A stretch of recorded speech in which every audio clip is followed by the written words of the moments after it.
What I do is simple. I take packages from my city and deliver them to surrounding towns, usually by car and always alone. It was around 2 a.m. one night, just like many others, when I set off on a delivery run to a quiet little town called Savoy. The route was long and lifeless, boring even. The kind of road where the only thing moving is your own shadow. That night, the road was nearly empty. Mine was the only car out there, crawling along under the moonlight. The only sound was the soft hum of the engine and the haunting melody of the song playing on the radio.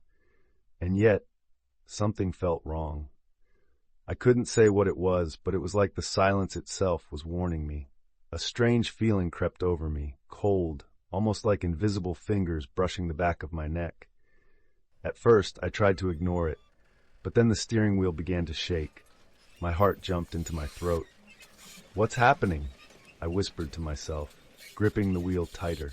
"This road, if anything goes wrong, you're on your own. No passing cars, no signal, no lights, just endless trees and the threat of wild dogs or wolves lurking in the shadows." I heard a mechanical groan from beneath the hood. Something was definitely wrong. I slowed down, but the car didn't respond. Seconds later, it completely shut off. The engine died, and the dashboard went dark. I managed to steer the car to the side of the road and came to a full stop. I sat there for a moment, staring into the blackness ahead, listening to the ticking of the cooling engine. Then I got out and looked around. No lights, no people, not a single sign of life. Just trees swaying gently, whispering secrets in the dark. I desperately hoped I'd spot a garage or a mechanic's sign, but there was nothing, not even a village, not even a house. And then, just barely, I saw it.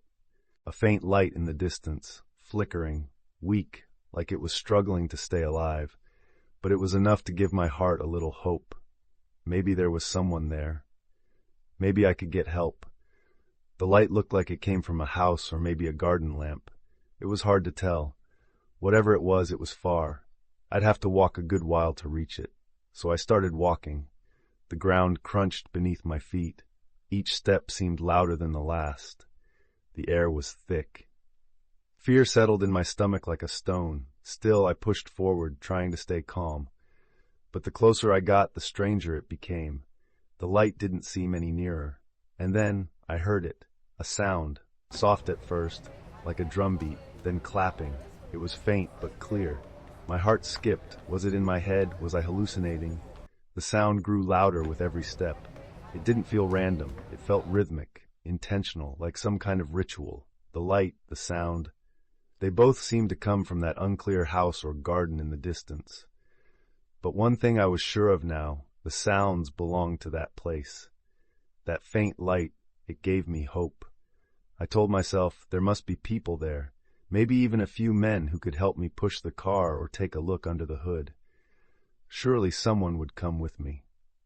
After all, no one should be out here stranded and alone at this hour. After walking a while longer, I finally reached it, a house in the middle of what seemed to be a large dry garden. It was strange. The walls were old and cracked, and the trees around it were lifeless, twisted branches reaching out like bony fingers, not a single leaf to be seen. There were no other houses nearby, just this one, surrounded by silence and shadow. I hesitated. I didn't want to interrupt anyone's ceremony. I had hoped to find a more secluded place to ask for help, but there was nothing else. No choice. I had to go forward. The gate creaked as I pushed it open. The door to the house was already ajar. From inside, I could hear faint laughter and music, soft, melodic, almost hypnotic. For a brief moment, I felt relief wash over me. Maybe I was safe. Maybe this was just an odd little gathering, and I'd be back on the road soon. But that feeling didn't last. My heart, it wasn't calm anymore. It was heavy, pulsing with unease. Something inside me whispered that I shouldn't be here. But still, I didn't turn back. I couldn't. I stepped forward, ignoring the weight in my chest, trying to silence the dread gnawing at the edges of my thoughts. Then she appeared. An old woman emerged from the dim entryway, walking slowly toward me. She was wearing a glamorous local dress, bright, flowing fabric that contrasted sharply with the dead surroundings. Her voice trembled as she raised her hand and gestured gently. "Come in." I stood there for a moment, unsure what to say. These are the ones having a ceremony at this hour, I thought. Don't they sleep? Don't they eat? What kind of life is this, so awake, so alive, when the rest of the world sleeps? The music kept playing, smooth and echoing, though now it seemed even stranger. I said, trying to keep polite, No, I'm not here to bother anyone." But she insisted. She reached out with a kind but firm gesture, as if she were guiding me inside. And so I stepped into the house. At first, all I noticed was how dim it was. Shadows ruled the space. But more unsettling than the low light was the fact that there were no musicians, no instruments, yet the music still played. It echoed from somewhere, but not from someone. It came from everywhere and nowhere at once. I stood in the corner, trying to trace the source of the sound. It was as if the house itself was humming. The lights above flickered softly, but I couldn't see what was lighting them. There were no visible bulbs, no lamps, just a dull, sourceless glow that coated the walls like dust. I had fallen into the hands of a tribe of witches. A group of old women had gathered, silent and solemn, for some kind of ceremonial rite. It was for the very same woman who had invited me in. Time didn't seem to move. It was like the clock had stopped. I grew restless. The atmosphere was heavy, the silence between their murmurs too long, too strange. I pulled out my phone and checked the time. 2:18. But that couldn't be right. Surely more than a minute had passed. It had felt like I'd been sitting there for hours already. And still, not a single neighbor, not a single sound from the outside world. Just me and these women in this forgotten house. I looked around. That's when I noticed. The crowd of old women, all of them, were staring only at me. A chill passed through my body. Their eyes weren't just watching. They were digging, like cold needles piercing into my soul. I couldn't breathe. I felt suffocated under the weight of their gazes. What was I doing here? How could a house like this exist alone in the middle of nowhere, filled with women at this time of night? Why was there no one else, no sound, nothing? And then everything stopped. The music, gone. The room fell into a silence so thick it felt like the walls were pressing inward. I looked down at myself and froze. I was sewn up. Somehow, some way, they had stitched the bottom of my clothing, binding me in place.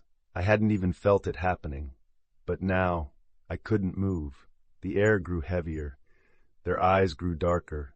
I needed to get out. I wanted to run. I needed to burst through that door, even crawl back to my broken car if I had to. But my legs, they wouldn't move. I couldn't take a single step. I reached up to my neck instinctively, seeking some form of protection, and then my fingers closed around it. My grandmother's necklace. The silver was cold against my skin, but comforting. Etched into it were the words she had told me to never forget. "Only God can survive us," it read. She had told me once, "This prayer will keep you safe from evil, from demons, from the things that lurk beyond reason." As I held the necklace tightly in my trembling fingers, something shifted in the air. The women recoiled. They didn't like it. They couldn't bear it. Their eyes narrowed in unison, their hands clenched. And then the old woman, the one who had invited me in, stepped forward. Her voice shook with anger and something else, something inhuman. "Take it off," she said. "Take that prayer out and bring it to me." Her face began to shift, subtly at first, her features twisting unnaturally, her voice deepening. "I know what's in it," she hissed. "We must burn it, now." I stepped closer to her, drawn in by fear, and yet refusing to surrender. There was fire in her eyes, real, flickering flame, and behind them something ancient, something evil. "Why?" I asked, barely able to speak. Her lips curled into a cruel grin. "Don't ask questions if you value your life," she spat. "Just do as I command." I stood frozen. The necklace, it was my last hope, my only shield. I knew that if I gave it up, I wouldn't leave this house alive. Suddenly she stepped forward, placing her hand on my head. "Give it to me, to burn it," she whispered again. The moment her skin touched mine, my entire body turned to ice. Not just cold, but frozen, as if time had stopped inside me. I couldn't move. I couldn't speak. I was trapped, locked in place like a statue made of fear. But then, with every ounce of strength I had left, I gripped the necklace tightly, and I said the prayer aloud. It was as if they were burning, burning from within, their eyes igniting like embers scorched by the words I had just spoken. The old woman staggered toward me. She wanted to reach me, wanted to tear the necklace away, but she didn't have the strength anymore. Her body faltered, her hands trembled. The others began to twist and scream. Everything around me was unraveling, like a spell collapsing in on itself. The room became chaos. I didn't wait. I reached for anything, everything I could find to help pull myself out of that nightmare. I didn't care if I had to crawl. I had to get out.